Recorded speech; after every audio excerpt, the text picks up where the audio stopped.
మనం ఎంత పుణ్యం చేసుకున్నామో మనల్ని మనం చూసి మనమే గర్వించుకోవాలి. మనం ఎంత పుణ్యం చేసుకుంటే మనకి మానవ జన్మ లభించింది? ఇన్ని వేల కోట్ల జన్మలలో మానవ జన్మ లభించింది అంటే మనం ఎంతో గొప్ప అదృష్టం చేసుకున్నాం, పుణ్యం చేసుకున్నాం.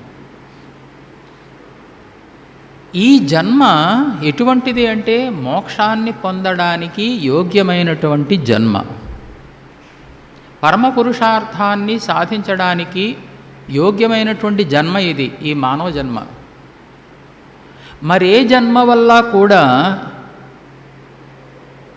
మోక్షాన్ని పొందేటువంటి పరిస్థితి లభించదు. స్వర్గలోకంలో ఉన్న వాళ్ళకే లభించలేదు అంటే మిగతా జన్మల గురించి చెప్పాలా? వాళ్ళకక్కడ ఈ మహావాక్యాల యొక్క ఉపదేశము లేదు. కేవలం రంభా ఊర్వశి మేనక అని చెప్తూ ఉంటారు కదా, అనేక సుఖాలు సుఖాలు సుఖాలు అనుభవించి తిరిగి కింద పడవలసిందే. అందుకని శాస్త్రం ఏం చెప్పిందంటే వేద విహితమైనటువంటి కర్మలని చేతనైనంత వరకు, ఇందాక నేను చెప్పినట్టుగా కొంచెం మనం కానీ పోగు చేస్తే అంత అవుతుంది కదా. ఇది నా వల్ల కాదు, నీ వల్ల అయిందే ఆచరించు. ఇది నా వల్ల కాదు అంటే నిజమే, నా వల్ల కాలేదది. ఎందుకని? అంత యోగ్యత నాకు లభించలేదు కాబట్టి, అంత అర్హత నాకు లభించలేదు కాబట్టి ఇది నా వల్ల కాదు అనుకున్నావు. కానీ నీ వల్ల అయినది ఒకటి ఉందిగా, నీ వల్ల అయినటువంటి కర్మలను కూడా నువ్వు ఆచరించవా? తల్లిదండ్రులని భగవంతుడిగా పూజించడం నీ వల్ల కాదా? మనం ఏం చేస్తున్నాం ఇప్పుడు? తల్లిదండ్రులను తీసుకెళ్ళి ఎక్కడో దూరంగా పెడుతున్నాం మనం. వాళ్ళే మనకి జన్మనిచ్చినటువంటి మన బాగోగులను చూసి వాళ్ళు తిని తినక మనల్ని పెద్దవాళ్ళు చేసినటువంటి వాళ్ళే మనకి అక్కర్లేని వాళ్ళు అయిపోయారు. వాళ్ళు తీసుకెళ్ళి ఎక్కడో అనాథాశ్రమాల్లో పెట్టేస్తున్నాం మనం.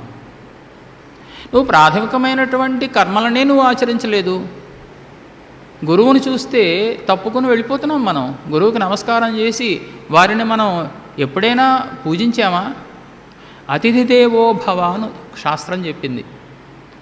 అతిథిని దైవస్వరూపంగా భావించు అని చెప్పింది. ఎంత గొప్ప విషయం అది. ఇంటికి అతిథి వస్తే చేతనైనంత వరకు, ఇప్పుడు ఈ కాలం ఇటువంటిది నిజమే, చేతనైనంత వరకు ఇంట్లో ఉన్న కాస్త పండు తీసి ఇవ్వలేవా? కూర్చోపెట్టి ఆకు వేసి భోజనం పెట్టి అంత న్యాయంగా చేయాల్సిన పరిస్థితి.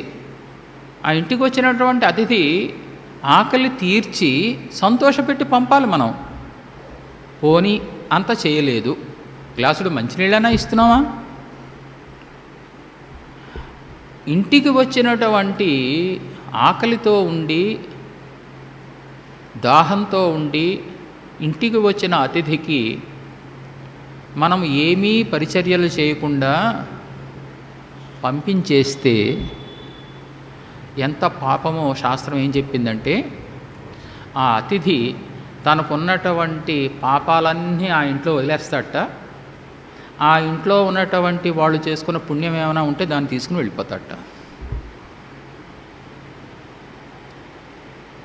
అతిథి దేవో భవ అంటే అంత అర్థం ఉన్నది. ఇంటికి వచ్చినటువంటి అతిథికి చేతనైనంత సాయం చేయలేవా? కానీ ఈ కాలం అంటాం మనం, నిజమే కాలమహిమ. కానీ మనకి చేతనైనదండి, చేతనైన కర్మలు అనుకుని ఉన్నాయిగా.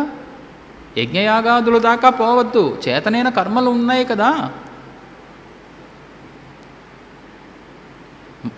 చాలామంది కోరిక ఏంటంటే పక్కవాడు బాధపడితే మనకి సంతోషం, పక్కవాళ్ళు దుఃఖంలో ఉన్నారు అంటే మనకు ఆనందం. ఎందుకు? ఏమి విపత్కర పరిస్థితి? యోగశాస్త్రం ఏం చెప్పిందంటే, మీకు మనకి వేదాలన్నీ ఉన్నాయి, వేదాల్లో కర్మలు ఉన్నాయి, మళ్ళీ ఎక్కడో చాలా విషయాల్లోకి వెళ్ళిపోతాం. నేను ఇంతకా చెప్పినట్టుగా ఈ విహిత కర్మలు ఏవైతే ఉన్నాయో, అతిథిని పూజించు, తల్లిదండ్రులని పూజించు, ఆచార్యుని సాక్షాత్తు దైవస్వరూపంగా భావించు, ఈ కర్మలు ఉన్నాయే, ఇవి కాకుండా ఫలాన్ని ఆశించేటువంటి కర్మలు, పశుపుత్రాదులని మనకి ప్రసాదించేటువంటి కర్మలు, స్వర్గాది ఫలాలని ఇచ్చేటువంటి కర్మలు, కర్మలన్నీ ఉన్నాయి. కానీ నువ్వు ఫలాన్ని ఆశించకు, నువ్వు చెయ్యి ఆ కర్మలు. నిష్కామ బుద్ధితో శాస్త్రం విధింపబడినటువంటి కర్మలని నువ్వు ఆచరించు. ఆచరిస్తే ఏమి ఫలం చెప్పబడింది అంటే బ్రహ్మలోక ప్రాప్తి కలుగుతుంది అని. ఆ హిరణ్య గర్భుని యొక్క బ్రహ్మలోకంలో స్థానం లభిస్తుంది.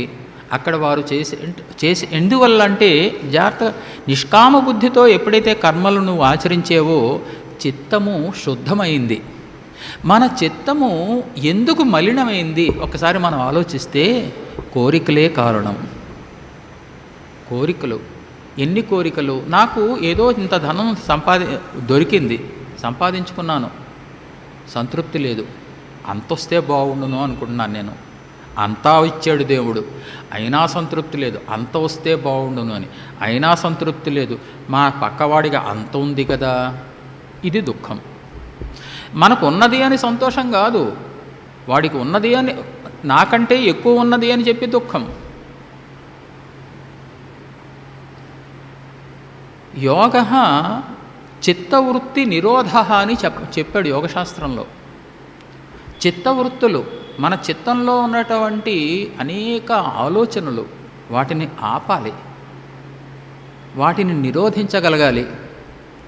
మన చిత్తం ఏం చేస్తోందంటే మనల్ని వదిలిపెట్టి పారిపోతోంది, విషయాల మీదకి వెళ్ళిపోతోంది, వద్దన్నా కూడా వినట్లేదు. ఏదో ఒక పాపకర్మ ఉన్నది, ఓ స్త్రీని నగ్నంగా చూడొద్దు అని చెప్తే నా మనసు ఒప్పుకోవట్లేదు, వెళ్ళిపోతోంది అంతే. ఆ పని నువ్వు వద్దయ్యా చెయ్యొద్దయ్యా అని చెప్తోంది శాస్త్రం, అయినా నా మనస్సు ఒప్పుకోవట్లేదు. నా మనస్సే నాకు అధీనంలో లేనప్పుడు, నా భార్యాపుత్రులు నా అధీనంలో లేరని బాధపడడం ఎంత అవివేకం. నా మనస్సే నాకు అధీనంలో లేదు, నా మనస్సే నాకు నేను చెప్పినటువంటి మాటని వినటం లేదు. కేనోపనిషత్తులో కేనేషితం పతతి ప్రేషితం మనః అని చెప్పి ఉపనిషత్తులో మొదటి మంత్రం. శిష్యుడు గురువుగారి దగ్గరికి వెళ్ళి, గురువుగారు ఎవరు ప్రేరేపించారండి మనస్సుని? విషయాల మీదకి దుముకుతోంది నా మనస్సు, బాహ్య విషయాల మీదకి దుముకుతోంది. ఎవరు ప్రేరేపించారండి? ఎవరు కోరుకున్నారు? ఎవరు ప్రేరేపించారు? ఎవరి ప్రేరణతో ఈ మనస్సు విషయాల మీదకి వెడుతోంది అని మామూలుగా ఆలోచిస్తే ఇది ఎంత అవివేకంతో కూడిన ప్రశ్న అని అనిపిస్తుంది. నా మనస్సు నా ఇష్టం, నా మనస్సు నా ఇష్టం కాబట్టి విషయాల మీదకి వెళ్ళింది. ఎవరు ప్రేరేపించడం ఏమిటి? ఒకళ్ళు ప్రేరేపించాలా? కానీ చాలా వివేకంతో కూడుకున్నటువంటి ప్రశ్న అది. ఎవరో ఒక ఉత్తమాధికారి, ఉత్తమ శిష్యుడు వేసినటువంటి ప్రశ్న. గురువుగారు, నా మనస్సుని ఎవరు ప్రేరేపించారండి? ఎవరు ప్రేరేపిస్తే ఈ మనస్సు విషయాల మీదకి దుముకుతోంది అని. అంటే మనస్సు స్వతంత్రం కాదు, చెప్పిన మాట వినదు. ఇది ఒక జడ పదార్థం. గొడ్డలి చెట్లని నరకగలదు, నేను నరకలేను, గొడ్డలే నరుకుతుంది. కానీ ఇంట్లో ఉన్న గొడ్డలి తనంతట తానుగా వెళ్ళి చెట్లను నరికేసి వచ్చేస్తుందా? అది చేతనాధిష్ఠితం కావాలి. ఒక చేతన పదార్థం చేత అధిష్ఠితమైనప్పుడు, పట్టుకొనబడినప్పుడు అది ఆ పని చేయగలదు. మనస్సు కూడా అటువంటిదే. మనస్సు కూడా గొడ్డలిలాగా జడ పదార్థం. అది ఈ జడ పదార్థము కూడా ఎవరి చేత? ఒక పరమాత్మ ఆశ్రయం కావాలి. ఆ గొడ్డలికి ఆశ్రయం కావాలి అన్నట్టుగా ఈ ఇంద్రియాలు, మనసు ఇవన్నీ కూడా అచేతనమైనటువంటి జడ పదార్థాలు. చేతనమైనటువంటి పదార్థం ఒక్కటే, పరమాత్మ. పరమాత్మ చైతన్యాన్ని ప్రసాదించాడు కాబట్టి అవి ఆయా పనులు చేయగలుగుతున్నాయి. గురువుగారు చెప్తారు, నీవు అడిగేవు కదా నాయనా, ఎవరు ప్రేరేపించగా ఈ మనస్సు విషయాల మీదకి వెడుతోంది అని చెప్తూ, ఆ ప్రేరేపించిన వాడు ఎవరు అంటే అవిజ్ఞాతం విజానతాం విజ్ఞాతం అవిజానతామని. ఎంతో ఈ వేదాంతము, ఈ ఉపనిషత్తులు చాలా చాలా అంటే చాలా గురువుల యొక్క ఉపదేశం వలన మనం తెలుసుకోవాలి తప్ప ఏవో వ్యాఖ్యానాలు సొంతంగా చదువుకుందామన్నది భ్రమ. గురువుల యొక్క ఉపదేశం అవసరం. ఉపనిషత్తు ఏం చెప్పింది? నాకు బ్రహ్మం, జాగ్రత్తగా చూడండి, నాకు బ్రహ్మము బాగా తెలిసినది, నేను పరమాత్మని బాగా తెలుసుకున్నాను అని ఎవరైతే అనుకున్నారో వాళ్ళకి బ్రహ్మము అసలే తెలియలేదు. ఎవరైతే నాకు బ్రహ్మము తెలియలేదు అనుకున్నారో వాళ్ళకే నిజంగా బ్రహ్మము తెలిసినది. అవిజ్ఞాతం విజానతాం విజ్ఞాతం అవిజానతామనే. ఏమిటి దీని అర్థం? నేనంటే నా పరమాత్మస్వరూపం, నేను జీవుడు అంటే చైతన్యం, సాక్షాత్ పరబ్రహ్మ. ఈ పరబ్రహ్మకు కొన్ని ఉపాధుల యొక్క సంబంధం వల్ల మనం చేసుకున్నటువంటి పాపపుణ్యాల కారణంగా ఉపాధుల యొక్క సంబంధం వచ్చింది. ఉపాధులు అంటే ఈ శరీరం, అంతఃకరణం, ఇవే ఉపాధులు. అంటే ఒక మనిషికి ఒక చొక్కా తొడిగినటువంటి మనిషి ఒకలా కనిపిస్తాడు, ఇంకొక రకం వస్త్రం ధరింపచేసాం ఇంకొక రకంగా కనిపిస్తాడు. మనిషి ఒక్కడే.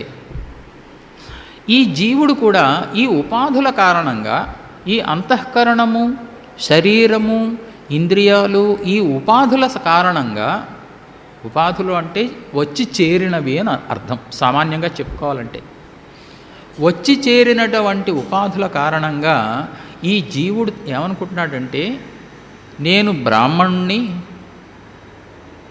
నేను ఈ పనులు చేస్తున్నాను అని చెప్పి తన యందు అన్నిటినీ ఆరోపించుకుంటున్నాడు. తన యందు బ్రాహ్మణత్వాన్ని, కర్తృత్వాన్ని ఇవన్నీ ఆరోపించుకుంటున్నాడు తన మీద. కానీ తాను ఎవరు? పరమాత్మ స్వరూపం. జీవుడు అంటే చైతన్య స్వరూపం, పరమాత్మ స్వరూపం. ఈ జీవుడు అనే పేరు ఎందుకు వచ్చింది అంటే, ఎప్పుడైతే ఈ ఉపాధుల సంబంధం కారణంగా ఉన్నదో ఆయన యందు బ్రహ్మధర్మాలన్నీ పోయినాయి, కొన్ని జీవధర్మాలన్నీ, అచేతన ధర్మాలన్నీ కూడా తన యందు లేని ధర్మాలని ఆరోపించుకున్నాడు. దీనినే అధ్యాస అన్నారు. శంకర భగవత్పాదులు అధ్యాస అన్నారు. మీకు ఉదాహరణ చెప్తా. స్వచ్ఛమైనటువంటి తెల్లని స్ఫటికం ఉన్నది, తెల్లటి స్ఫటికం. ఆ తెల్లటి స్ఫటికం పక్కన ఒక ఎర్రని మందార పుష్పం పెట్టాం. ఈ స్ఫటికం ఎలా కనిపించింది అంటే ఎర్రగా ఉన్నది అని చెప్పి భ్రమ కలిగింది. రక్తః స్ఫటికః అని. వస్తుతః శ్వేతః స్ఫటికః, స్వచ్ఛః స్ఫటికః, స్వచ్ఛమైనటువంటి స్ఫటికం అది. కానీ ఏమని భ్రమ కలిగింది మనకి? రక్తః స్ఫటికః అని చెప్పి రక్తత్వ భ్రమ కలిగింది. ఈ రక్తత్వ భ్రమ, ఇది ఎర్రగా ఉన్నది అనే భ్రమ ఎప్పుడు పోవాలి? ఇది ఉపాధి, ఒక సంబంధము. ఈ ఎర్రని పుష్పము, మందార పుష్పం అనేటువంటిది ఒక ఉపాధి. ఈ ఉపాధి తొలగిపోతే, మందార పుష్పాన్ని పక్క నుంచి తీసేయండి, ఏం మిగిలింది? ఆ స్వచ్ఛమైనటువంటి తెల్లని స్ఫటికం మిగిలింది, మరేమీ లేదు. రక్తత్వ భ్రాంతి, ఎర్రనిది అనేటువంటి భ్రాంతి కూడా తొలగిపోయింది.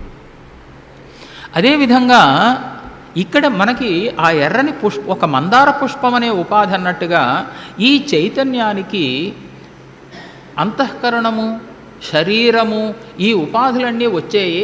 ఈ ఉపాధుల కారణంగా మనం లేని ధర్మాలని ఆరోపించుకుంటున్నాం. జాగ్రత్తగా చూడండి, స్ఫటికమందు లేని ధర్మాలని ఎలాగైతే ఆరోపించుకున్నామో అదేవిధంగా ఈ జీవుని యందు కూడా లేని ధర్మాలని ఆరోపించుకున్నాం మనం. వస్తుతః బ్రాహ్మణత్వం, ఆ పరబ్రహ్మ ఆయన నిర్గుణ పరబ్రహ్మ స్వరూపమైన, నిర్విశేష పరబ్రహ్మ స్వరూపమైన, ఆయన యందు ఏ ధర్మాలు లేవు. ఏకమేవ అద్వితీయం బ్రహ్మ, చైతన్యము, చైతన్య స్వరూపుడైన ఆయన యందు ఏ ధర్మాలు, ఎక్కడ ఏ ధర్మాలు లేవు. అటువంటి చైతన్య స్వరూపుణ్ణి నేను. జీవుడు అంటే చైతన్య స్వరూపం, పరమాత్మ స్వరూపం.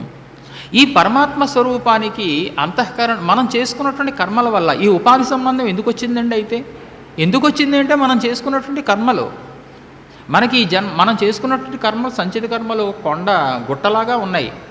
ఒక్కొక్క కర్మని బయటికి తీస్తున్నాడు ఆయన పరమాత్మ. మనం పోనీ కర్మలు ఇక్కడితో ఆగిపోయా, ఈ సంసారంలో కూడా మనం కర్మలు చేస్తూనే ఉన్నాం. ఇంకా కర్మలు గుట్ట పెరిగిపోతోంది. పరమాత్మ ఏం చేస్తున్నాడు? ఓ కర్మ తీసుకున్నాడు, ఆయన ఇష్టం అది. ఈ కర్మకి సంబంధించినటువంటి ఫలం అనుభవించుకో అన్నాడు, అనుభవిస్తున్నాం. కాబట్టి ఇవన్నీ కూడా ఈ ఉపాధి కారణంగా ఈ జీవుడి యందు, ఈ చైతన్యమందు జీవత్వ భ్రాంతి కలిగింది. కేవలం ఈ ఉపాధులు తొలగిపోతే తాను ఏం మిగులుతుంది? చైతన్యం మాత్రమే మిగులుతుంది. ఇందాక చెప్పినట్టుగా ఈ కర్మలను ఆచరించాలి. వేదవిహితమైనటువంటి కర్మలు ఇవి.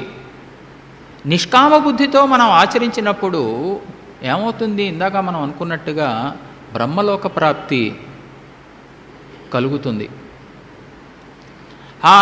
ఇప్పుడు హిరణ్యగర్భుడు చతుర్దశ భువనాలకి, బ్రహ్మాండానికి అధిపతి అయిన, చతుర్దశ భువనాలని పరిపాలించేటువంటి జీవుడైన హిరణ్యగర్భుడు, ప్రథమ జీవుడైన, ప్రథమ శరీరి, ప్రథమ జీవుడు, ఆ పరమాత్మ సృష్టించినటువంటి ప్రథమ జీవుడైన, చతుర్దశ భువనాలకి అధిపతి.